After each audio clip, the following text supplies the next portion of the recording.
찬송가 408장 찬송하시겠습니다. 찬송가 408장 찬송 한 장 하시고 예배 시작하겠습니다.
우리 다같이 묵상기도 하심으로 2020년 9월 20일 뽕래포교회 주일 예배를 시작하겠습니다. 다같이 기도하시겠습니다.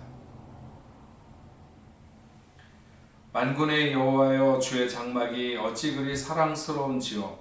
내 영혼이 여호와의 궁정을 사모하여 쇠약하며 내 마음과 육체가 살아계시는 하나님께 부르짖나이다. 나의 왕 나의 하나님 만군의 여호와여, 주의 제단에서 참새도 제집을 얻고 제비도 새끼들 보금자리를 얻었나이다. 주의 집에 사는 자들은 복이 있나니 그들이 항상 주를 찬송하리이다. 주께 힘을 얻고 그 마음에 시온의 대로가 있는 자는 복이 있나이다. 그들이 눈물 골짜기로 지나갈 때에 그곳에 많은 샘이 있을 것이며 이른 비가 복을 채워주나이다. 주의 궁정에서의 한날이 다른 곳에서의 첫날보다 나은즉 악인의 장막에서 사는 것보다 내 하나님의 성전 문지기로 있는 것이 좋사오니 만군의 여호와여, 주께 의지하는 자는 복이 있나이다. 하나님은 영이시니 예배하는 자가 신령과 진정으로 예배할지니라. 아멘. 찬송가 210장 2절과 3절 찬송하시겠습니다. 찬송가 210장 2절과 3절입니다.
나는 전능하신 아버지 하나님, 천지의 창조주를 믿습니다.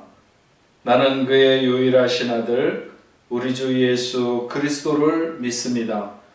그는 성령으로 잉태되어 동정녀 마리아에게서 나시고 본디오 빌라도에게 고난을 받아 십자가에 못 박혀 죽으시고 장사된 지 사흘 만에 죽은 자 가운데서 다시 살아나셨으며 하늘에 오르시어 전능하신 아버지 하나님 우편에 앉아 계시다가 거기로부터 살아있는 자와 죽은 자를 심판하러 오십니다. 나는 성령을 믿으며 거룩한 공교회와 성도의 교제와 죄를 용서받는 것과 몸의 부활과 영생을 믿습니다. 아멘. 찬송가 284장 찬송하시겠습니다. 찬송가 284장입니다.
우리 삶의 주인 되시는 하나님 아버지, 거룩한 주의 날 주님을 마음껏 찬양하며 예배하게 하시니 감사합니다.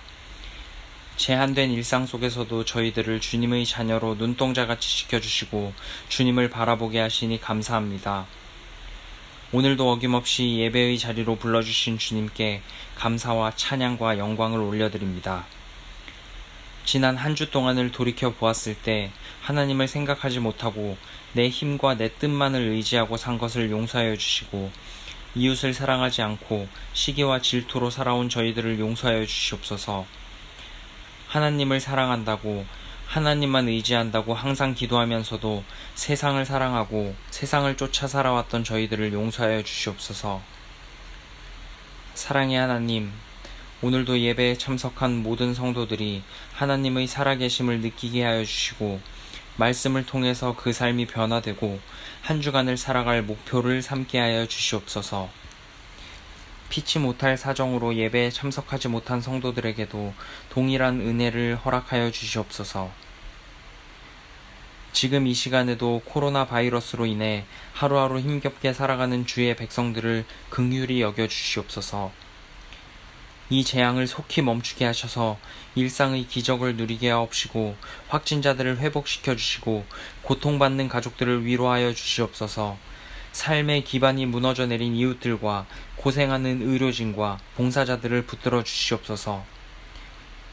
오늘 말씀 전하시는 목사님께 성령의 능력을 더하여 주시옵시고 전하시는 말씀이 능력의 말씀, 치유의 말씀, 권능의 말씀, 권면의 말씀, 위로의 말씀, 교훈의 말씀이 되게 하셔서 듣는 성도들이 변화될 수 있게 하여 주시옵소서. 목사님께서 전하시는 말씀을 하나님께서 주신 말씀으로 받아들어 모든 성도가 아멘으로 화답하게 하여 주시고 그 말씀이 마음 깊숙이 들어차게 하여 주시옵소서. 오늘도 예배를 위해 헌신하는 모든 손길들을 기억하여 주시옵소서. 이들의 수고와 헌신을 주님께서 기억하시고 복 내려주실 줄 믿습니다. 항상 부족한 저희를 사랑하여 주시니 참으로 감사합니다. 진정으로 주님께 영광 돌리기를 원합니다. 홀로 영광 받으시옵소서. 우리를 구원하신 예수 그리스도의 이름으로 감사하며 기도합니다. 성경 말씀 보시겠습니다. 하나님께서 오늘 우리에게 주시는 말씀은 신약성경 마태복음 8장 23절부터 27절 말씀까지 보도록 하겠습니다. 신약성경 마태복음 8장 23절부터 27절입니다. 배에 오르심에 제자들이 따랐더니 바다에 큰 놀이 일어나 배가 물결에 덮이게 되었으되 예수께서는 주무시는지라. 그 제자들이 나와 깨우며 이르되 주여 구원하소서 우리가 죽겠나이다. 예수께서 이르시되 어찌하여 무서워하느냐 믿음이 작은 자들아 하시고 곧 일어나사 바람과 바다를 꾸짖으시니 아주 잔잔하게 되거늘 그 사람들이 놀랍게 여겨 이르되 이가 어떠한 사람이기에 바람과 바다도 순종하는가 하더라. 아멘.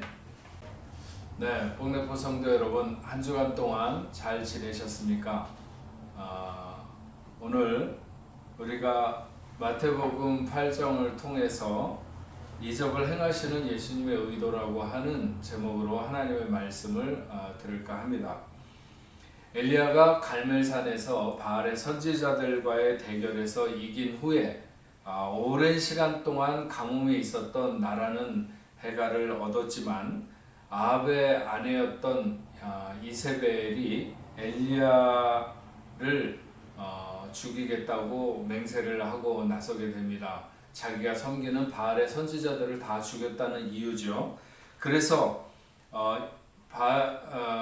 이 이세벨이 엘리야를 죽이겠다고 하는 그 결심을 알고 엘리야가 브엘세바 근처의 광야로 들어가서 한 로뎀나무 아래에서 하나님께 자신을 죽여달라고, 자기는 너무 지쳤고 그리고 자기는 자기 조상들의 그런 위대함에 이를 수 없는, 그렇게 대단하지 못하니까 이제 죽는 게 좋겠다고 그렇게 그 하나님 앞에 투정을 부리듯이 그렇게 하다가 거기서 잠이 들게 됩니다.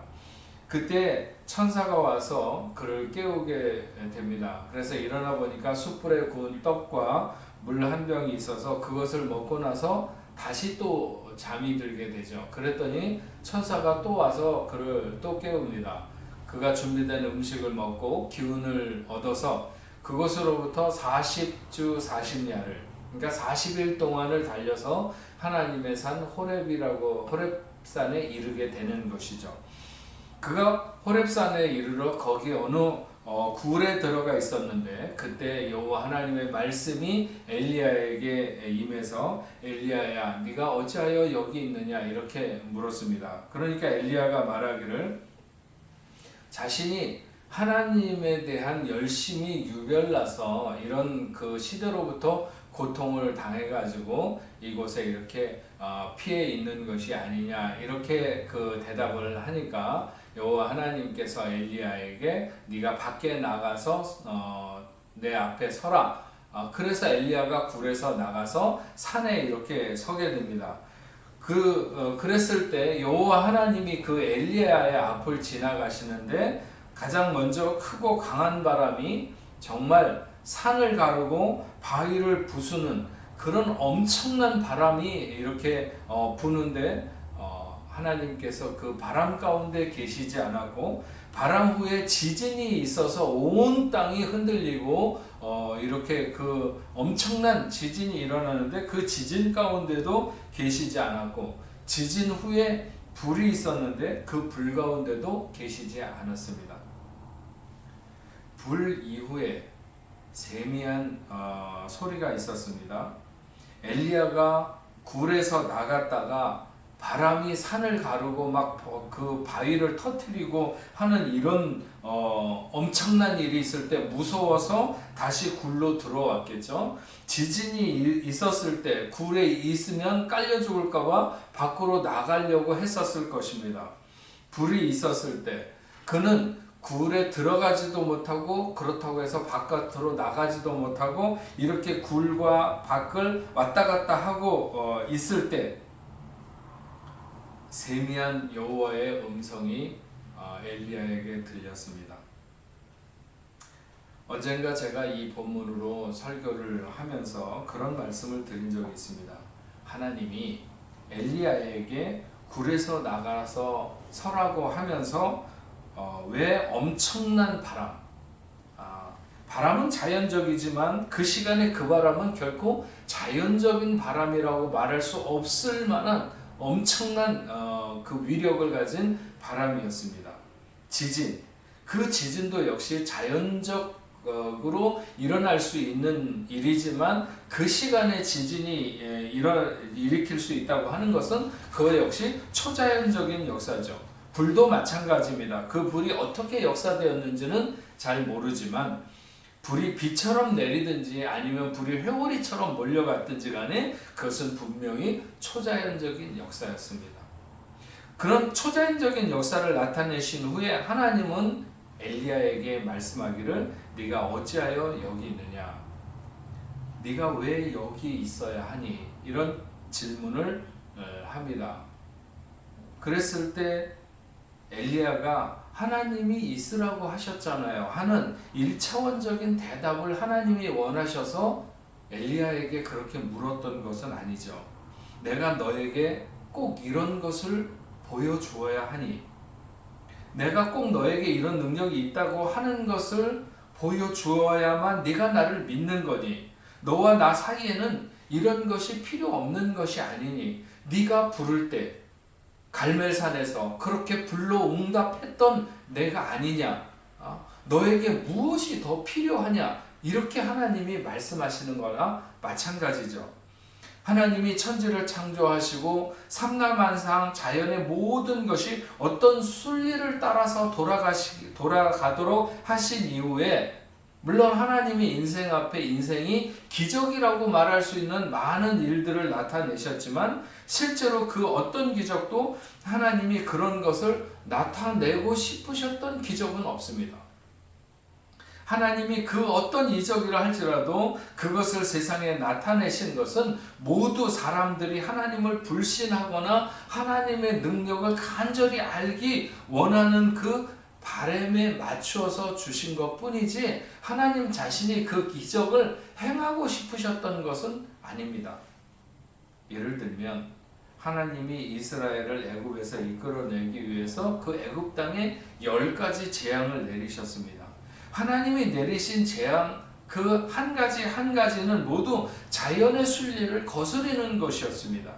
하나님이 만들어 놓으신 삼라만상의 운행은 인생이 다 그 깨닫지 못하지만 우리의 입장에서 보면 정말 기적 같은 일들이 오늘도 계속 일어나고 있고 역사 가운데 지금까지 그렇게 진행되어 왔습니다. 다만 우리가 눈에 알 수 있는 이적이라도 하나님께서 보여주시고 베푼 것은 하나님이 이런 이적 베푸는 것을 재미있어 하셔서 그렇게 하신 것은 결코 아니라고 하는 것이죠.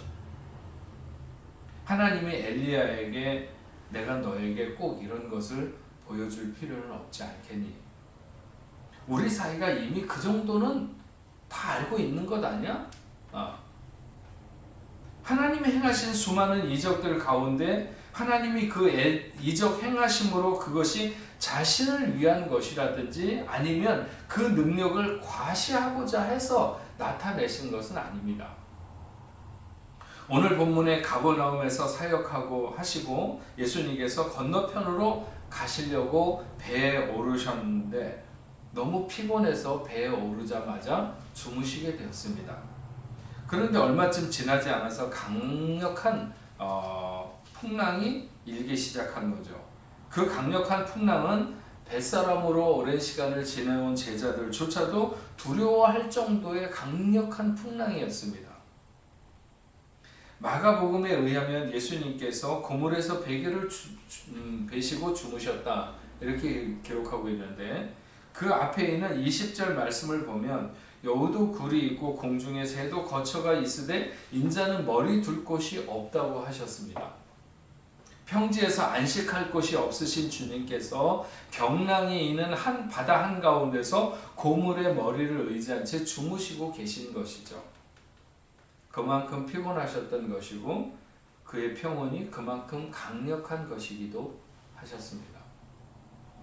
분명히 노려나온 어부 출신들의 제자들이 있었기 때문에 나름대로 그 위경을 헤쳐나가 보려고 애를 썼을 것입니다. 하지만 배는 점점 위험 수위에 이르렀고 자칫 가라앉을 수도 있다고 여겨지게 되었습니다. 그들은 주님을 깨웠습니다. 위급함을 가지고 주님을 깨웠고, 그것이 이렇게 위급한 순간에 어떻게 잠을 자고 있을 수 있느냐 하는 원망의 마음이었다고는 할 수 없지만, 그러나 함께 깨어 있어야 하지 않겠느냐 하는 마음은 분명히 있었겠죠. 다시 말하면 그들은 예수가 메시아라고 하는 사실을 온전히 믿고 있었던 것이 아닙니다. 그러니까 메시아가 자기의 사명을 감당하기 전에는 결코 그냥 죽을 수 없다는 사실도 알지 못했습니다. 마가복음과 누가복음에 보면 선생님이여 우리 위해 죽게 된 것을 돌아보지 아니하시나이까, 혹은 주여 주여 우리가 죽겠나이다 이렇게 기록하고 있는데, 이것은 이들의 믿음을 나타내는 말이기보다는 이들의 불신을 나타내는 말입니다. 마태는 주여 구원하소서 우리가 죽겠나이다 라고 했습니다.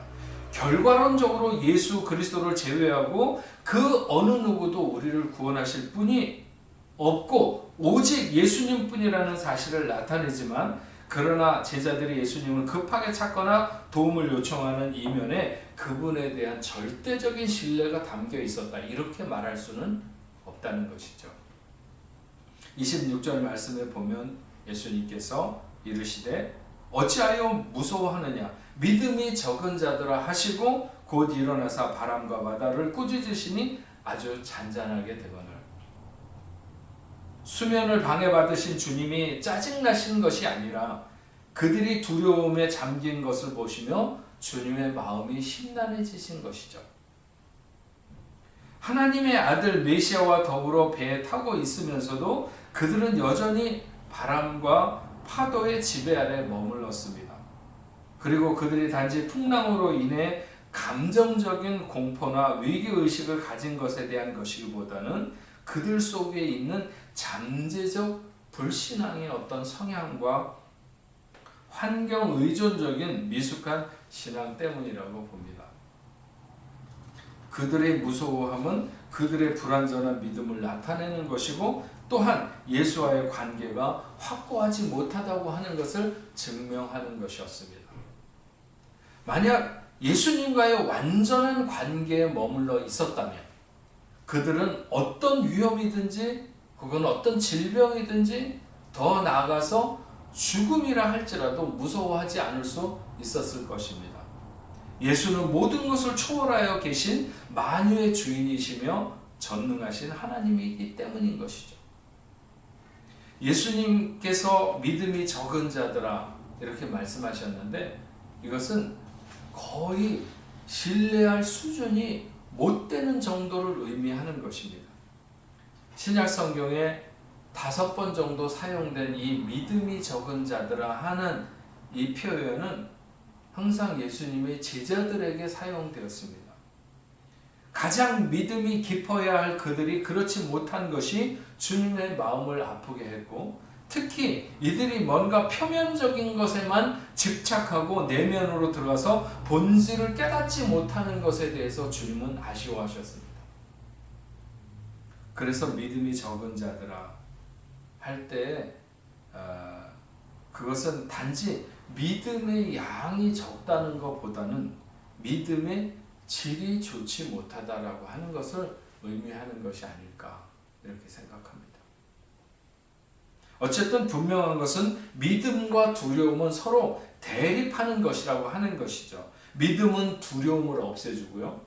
두려움은 믿음을 몰아내게 됩니다. 늘 우리가 믿음이 나를 지배할 것인지, 내가 믿음을 가지고 두려움을 몰아낼 것인지, 두려움이 믿음을 몰아낼 것인지의 경계선에서 우리는 왔다 갔다 합니다. 예수님의 제자들은 다른 그 어떤 사람들보다 예수님이 베푸시는 수많은 기적들을 목도했습니다. 그래서 그들에게 믿음이 전혀 없다 이렇게 말할 수는 없죠. 예수님이 그들을 꾸짖으신 것은 그들의 모자람을 탓하시려고 하기보다는 그들이 좀 더 높은 곳으로, 좀 더 본질적인 곳으로 성장을 해나가기를 원하시는 것이 아니었을까 하는 것입니다. 주님은 바람과 바다를 꾸짖으셨습니다. 말씀으로 천지를 창조하시고 말씀으로 우주와 자연의 섭리를 잡으시던 전능자, 바람과 바다가 그분의 명령에 따르는 것은 너무나도 당연한 것이죠. 바다의 풍랑은 즉시 그쳤습니다. 아주 잔잔하게 되거늘 큰 고요가 이루어졌다는 것이죠. 그 갈릴리 바다는 풍랑 일 때는 정말 그야말로 바다와 같지만 원래는 바다가 아니고 우리로 말하면 호수와 같은 거죠. 그래서 그것이 잔잔해질 때는 정말 유리알 같이 잔잔해집니다. 그분의 명령은 권위가 있었고 극단의 변화가 일어나게 되는 놀라운 능력이었습니다. 예수님이 하나님의 아들이 아니거나 자연의 인격적 지배자가 아니라면 그렇게 순식간에 일어날 수 없는 일이죠. 제자들은 자신들의 간구가 실제적이고 전인격적으로 즉시 응답된 것에 대해서 오히려 당황했습니다. 자기들이 그렇게 되기를 청했음에도 실제로 예수께서 거세게 휘몰아치는 폭풍을 잠재우자 그들은 한편으로 놀라면서 한편으로는 의문을 갖게 된 것이죠. 27절을 말씀해 보면 그 사람들이 놀랍게 여겨 이르되 이가 어떤 사람이기에 바람과 바다도 순종하는가 하더라. 사람이라면 이렇게 할 수는 없다. 이들은 그들이 경험한 하나님을 그같이 표현한 것이죠. 지금까지 자신들이 예수님에 대해서 가졌던 생각이 참으로 모자랐다고 고백하는 것입니다. 전능하신 하나님 외에 누가 이 거센 파도와 폭풍우를 말씀 한마디로 잠재우시는가? 예수님이 십자가에 달려 숨을 거두실 때 온 땅이 어두워지고 천둥과 번개가 치며 무덤이 열리며 죽은 자가 살아날 때 사람들은 그렇게 말했죠. 그는 진실로 하나님의 아들이었다.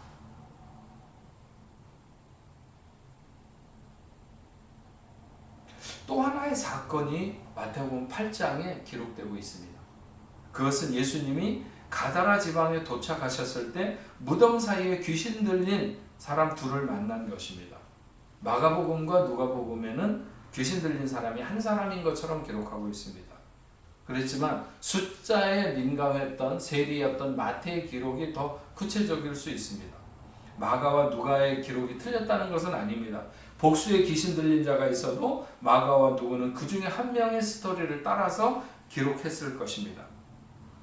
갈릴리 동편, 그러니까 옛날로 그 구약 시대로 돌아가면 바사왕 옥이 있었던 곳이죠. 지배했던 그 곳이고 지금은 이제 골란고원이라고 그래가지고 요르단 지역 쪽에 어떤 그 큰 길게 뻗어 있는 언덕 같은 곳인데 그 중에 그 맨 위에 부분에 갈릴리 호수와 접한 부분이 있고 그곳이 더러는 절벽으로 그 호숫가와 이렇게 맞닿아 있는 곳들이 있습니다.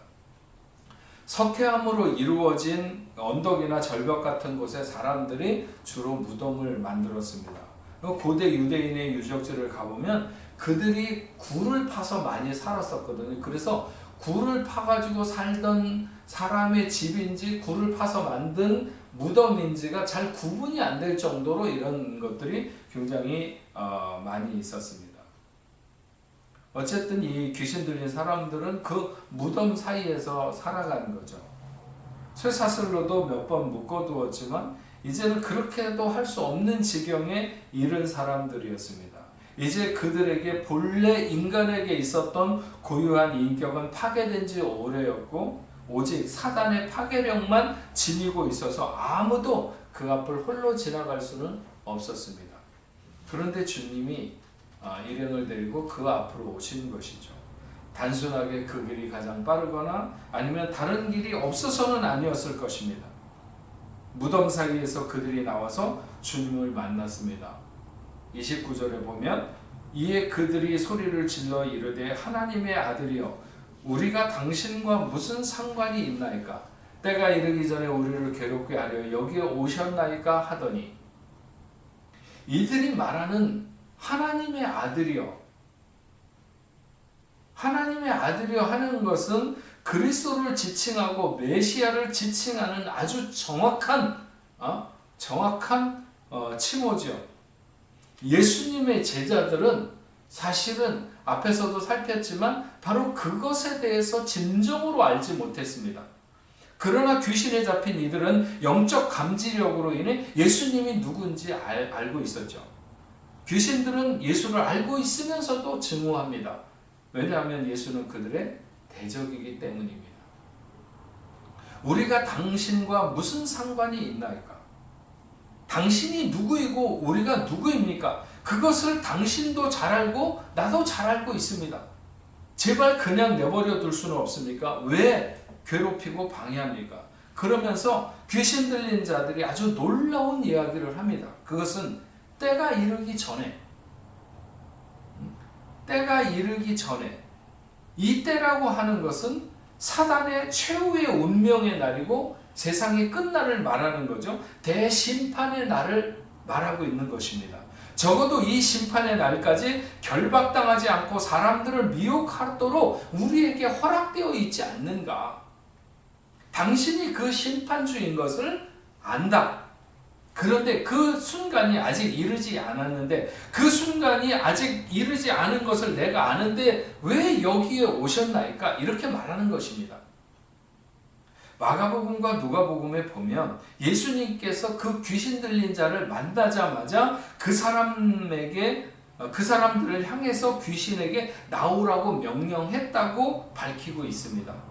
그러니까 귀신은 이미 주님의 명령을 받고 자신들이 괴롭힘을 당하고 있는 것을 느끼며 왜 예수님이 아직 때가 되지 않았는데 와서 괴롭히느냐고 항의를 하고 있는 것이죠. 하지만 동시에 귀신은 주님이 원하시는 것과 그 어떤 명령도 따르지 않을 수 없다는 사실을 그들은 느끼고 있었던 것입니다. 그때 마침 멀리서 많은 돼지떼가 먹고 있었습니다. 31절 말씀을 보면 귀신들이 예수께 간구하여 이르되 만일 우리를 쫓아내시려면 돼지떼에게 들여보내 주소서 하니 왜 귀신은 돼지떼 속에 들어가기를 원했을까? 신학자들이 이런저런 여러 가지 그 견해를 내놓습니다. 하나님의 피조물을 증오하는 마음에서 돼지에게 들어가 그 돼지떼의 죽음을 초래하였을 것이라 이렇게 보기도 하고 그 지방 사람들의 소유인 돼지떼를 몰살시킴으로 그 지방 사람들의 마음속에 예수를 배척하고 미워하는 마음을 갖도록 하기 위해서 순간적으로 그렇게 돼지떼에게 들어가게 해달라고 했을 것이다 이렇게 보기도 합니다. 예수님은 귀신의 요구를 허락했고 귀신들이 돼지떼 속에 들어가자 귀신 들린 돼지들은 비탈길로 내리달아서 바다로 뛰어들어 몰살하게 됩니다. 그래서 돼지와 함께 귀신들까지 물에 빠져서 죽었는지는 알 수 없습니다. 예수님께서 귀신들의 요구를 들어주셔서 돼지가 몰살당하고 돼지의 소유주들의 생계를 막막하게 만들 필요가 있겠는가? 그런 의문을 가질 수도 있겠죠. 하지만 우리가 생각하는 그것은 본문의 방향과 점점 멀어지는 것입니다. 중요한 것은 그분이 대자연의 온 세상의 주인이시고 이 땅의 모든 것이 그분의 소유라고 하는 사실을 그리고 모든 것을 그분 마음대로 하실 수 있다고 하는 대전제를 우리가 기억할 필요가 있습니다. 귀신은 아직 때가 이르기 전에 우리를 괴롭게 하시려고 오셨느냐는 말 속에도 이런 사실을 분명히 나타내고 있는 것이죠. 그러나 이 동네 사람들이 예수님의 행하신 이적을 기뻐하지 않은 것은 분명합니다. 자기들의 소유였던 돼지떼를 잃은 것이 안타까웠지 귀신 들린 자가 해방되는 사실에 대해서는 조금도 기뻐하지 않았습니다. 그래서 그들은 예수를 그 지방에서 떠나기를 원했죠. 이런 태도를 보면 이 사람들이 어떤 사람들인가 하는 것을 분명히 보여줍니다. 그들은 사람보다 돼지떼를 더 좋아했고 구세주를 통한 구원보다는 눈앞의 이익을 더 탐했던 것입니다. 이것은 분명히 예수의 사역이 유대인에 의해서만 가로막히는 것이 아니라 이방인들도 예수의 사역을 방해할 것이라고 하는 사실을 분명히 나타내는 것이죠. 예수님이 한 생명을 천하보다도 귀하게 여기신다고 하셨는 것, 그렇게 말씀하셨는데 이것을 실증적으로 나타내신 장면이라고 해도 결코 틀리지 않다고 봅니다. 예수님이 아니면 누가 2,000마리의 돼지떼와 거의 짐승의 몰골을 하고 있는 그 귀신 들린 사람과 바꾸겠는가 하는 것입니다. 그러나 주님은 그 돼지가 2만 마리였어도 결코 망설이지 않으셨을 것입니다. 마태복음 8장 마지막 절은 이렇게 기록합니다. 온 시내가 예수를 만나려고 나가서 보고 그 지방에서 떠나시기를 간구하더라. 온 시내가 예수를 만나려고 나온 것은 사람들이 뭉쳐서 자기들에게 손해를 끼친 그를 혼내줄 수 있으면 혼내주리라 하는 마음으로 으쌰으쌰하면서 다 몰려 나왔는지 모릅니다. 그래서 예수를 체포해서 어떻게 해보려고 하는 첫 마음이 있었겠지만 실제로 예수를 보자 그들은 예수의 위험 앞에 누구도 그렇게 나설 수가 없었습니다. 그래서 그들은 그 지방에서 떠나시기를 구했다. 네. 사단의 역사는 결국 사람들의 마음에 부정적인 두려움을 주입시켜서 사람들과 주님 사이를 멀어지게 했고 사람들은 예수님의 행하신 이적보다 재물의 마음을 빼앗기게 해서 물질적 한계를 넘어서지 못하고 있는 것을 알 수 있습니다. 그래서 아무도 손댈 수 없는 귀신 들린 자를 돌아오게 하는 선한 기적의 역사를 보고도 그들은 그리스도를 영접하지 않고 자기들에게서 떠나달라고 청하는 어리석은 선택을 하게 되는 것이었죠. 사사시대에 미디안 사람들을 주축으로 해서 아말렉과 동방 사람들이 이스라엘을 괴롭히려고 쳐들어오게 됩니다. 이때 하나님께서 기드온이라고 하는 사람을 세워서 이스라엘을 구원하려고 그를 세우게 되는데 기드온이 사실 겁이 좀 많은 사람입니다. 그러니까 기드온이 하나님께 정말 하나님이 자기를 세워서 이스라엘을 구원하시려고 하면 자기에게 표적을 보여달라고 하면서 자기가 양털 한 뭉치를 타작마당에다가 갖다 놓을 테니까 하나님이 정말 나를 이스라엘의 지도자로 삼아서 미디안을 물리치시려고 하면 저 타작마당에 있는 양털 위에만 밤중에 이슬이 내리고 다른 곳은 모두 마르게 해달라고. 그렇게 해놓고 양털을 갖다 놓고 그 다음날 아침에 가보니까 온 사방이 뽀송뽀송 다 말랐는데 양털을 가져다가 짜보니까 그릇에 물이 넘치도록 그 양털이 퐁당 젖어 있었다. 이슬에 젖어 있었다는 거죠. 온 땅에 이슬이 글로 몰려든 것처럼 그렇게 양털이 젖어 있었어요. 그랬더니 기드온이 다음날 다시 한번 하나님 화내지 마시고 한 번만 더 구하겠다고 하면서 이번에는 반대로 어쩌다 그럴 수도 있었을지도 모르니까 이번에는 반대로 모든 땅이 다 젖고 양털만 뽀송뽀송 마르게 해달라고 그렇게 구하게 되죠. 하나님이 그렇게 해주셨습니다. 하나님은 그렇게 못 믿으면 그냥 둬라 이렇게 하지 아니하시고 그의 믿음 없음을 도와서 그에게 이적을 나타내 보여주는 것이죠. 오늘 본문에는 두 가지 초자연적인 역사가 나타나고 있습니다. 바람과 풍랑을 잔잔하게 하시는 것과 귀신에 사로잡혀서 아무도 제어할 수 없는 사람 속에 있는 군대 귀신을 쫓아낸 것입니다. 자연도 귀신도 그분의 명령을 따르지 않을 수는 없었습니다. 이적을 나타내시는 그분의 이유는 자신이 그런 이적을 행할 수 있는 능력이 있다는 것을 나타내고자 함이 결코 아니라고 했습니다.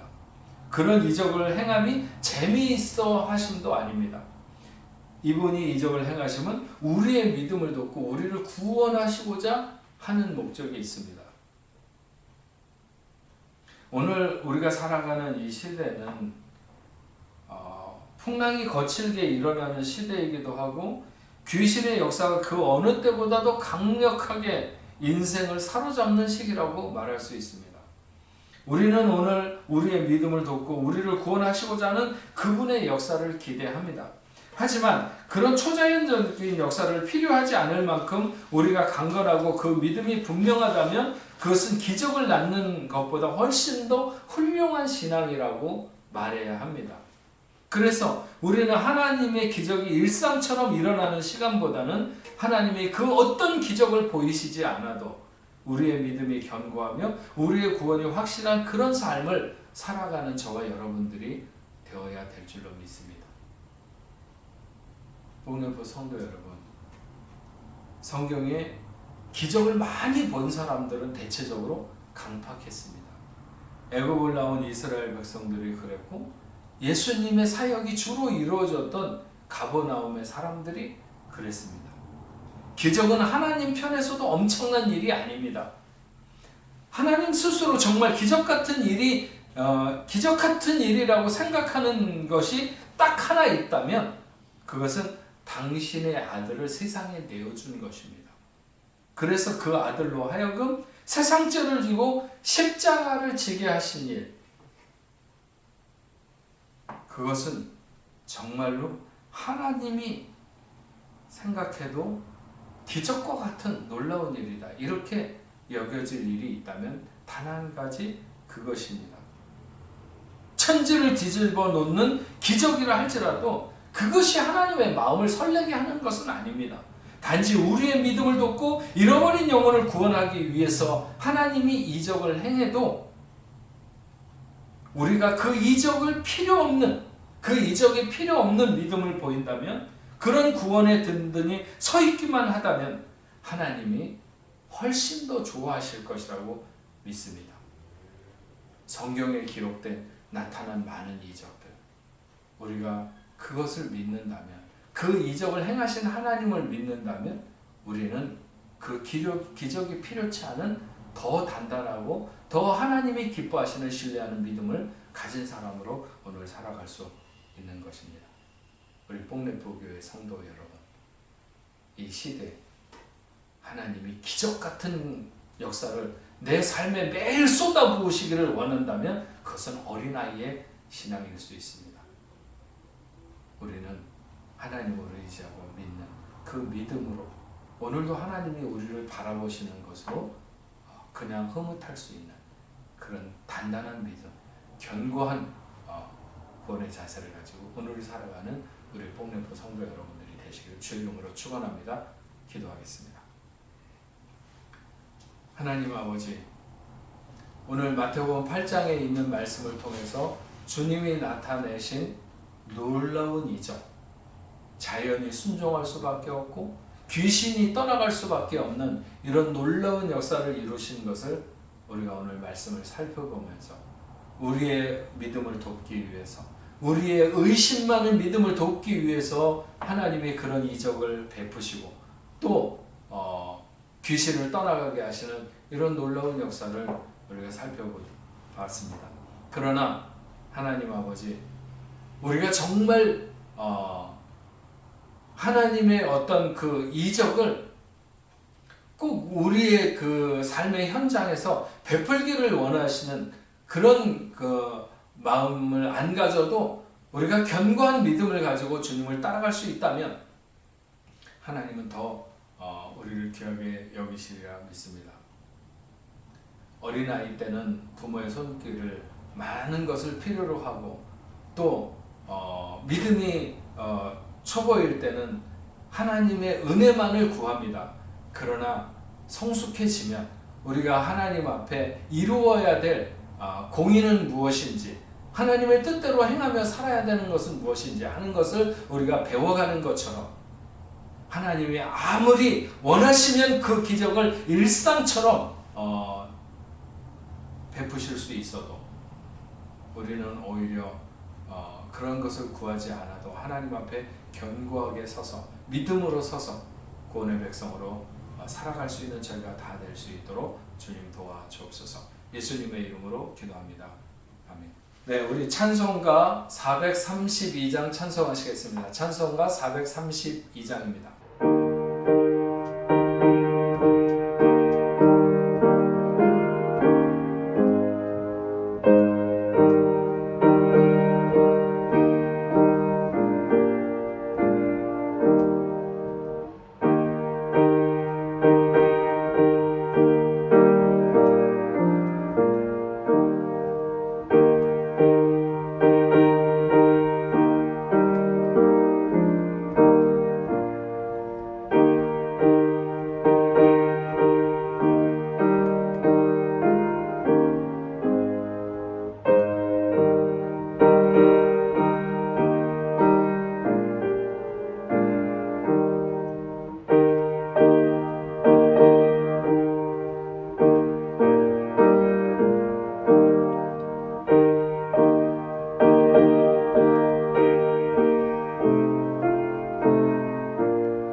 같이 기도하시겠습니다. 하나님 아버지 감사합니다. 오늘도 당신의 사랑하는 귀한 자녀들 하나님 앞에 예배하며 이 시간에 귀한 예물을 구별하여 드립니다.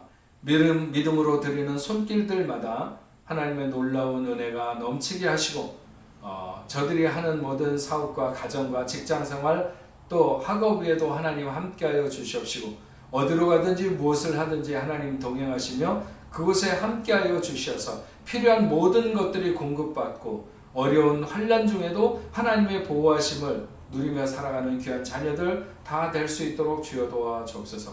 11조로 감사의 예물로 선교 헌금으로 주일 헌금으로 구제 헌금으로 여러 가지 모양으로 하나님 앞에 구별하여 드리는 손길들마다 차고 넘치게 하여 주시옵시고 흩어 구제에도 날마다 채우시는 하나님의 복을 마음껏 누리도록 주여 도와 주시옵시며 또 저들이 흩어지는 곳에서 힘과 능력을 가지고 생활할 수 있도록 주여 도와 주옵소서. 많은 사람들이 이 시대에 갈 바를 알지 못하고 갈팡질팡하는 많은 사람들 가운데 저들의 삶은 하나님의 인도하심을 바라 분명하고 또 정직하며 곧게 순결하게 살아가는 하나님의 귀한 자녀들 되게 하시고 그런 삶의 탁월함을 하나님 허락하여 주셔서 어디로 가든지 빛 가운데 걸어갈 수 있는 하나님의 귀한 자녀들 다 되게 하여 주옵소서.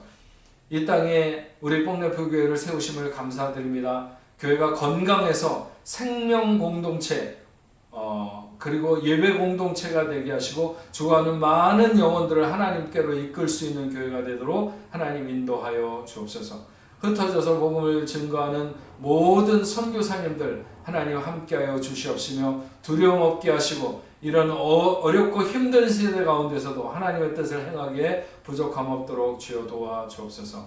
질병으로 인하여 고통받는 자녀가 있으니까 하나님 모든 병자를 고치시고 또 귀신을 물러가게 하시는 하나님의 그 역사가 오늘도 당신의 사랑하는 자들을 명하시다 모든 질병이 떠나가게 하여 주옵소서. 여러 곳에 흩어져 있는 우리 뽕네프교의 모든 성도들 위해 하나님 함께하여 주시옵시고 사단은 마지막 때에 끊임없이 우리를 두렵게 하려고 해도 우리는 믿음으로 굳게 서서 용기를 가지고 살아갈 수 있는 하나님의 귀한 자녀들, 담대한 자녀들이 되게 하여 주옵소서.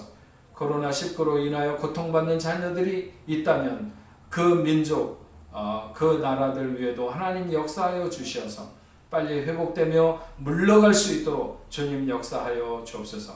이제는 우리 주 예수 그리스도의 은혜와 하나님 아버지의 크신 사랑과 성령님의 감화 감동으로 교통하심이 오늘 하나님 앞에 예배하는 당신의 사랑하는 귀한 자녀들과 저들의 가정과 직장과 두분 고국교회 세계 만방에 흩어져 복음을 전하는 모든 선교사들과 그 사역지 위에 이제로부터 영원토록 함께 있을지어다. 아멘.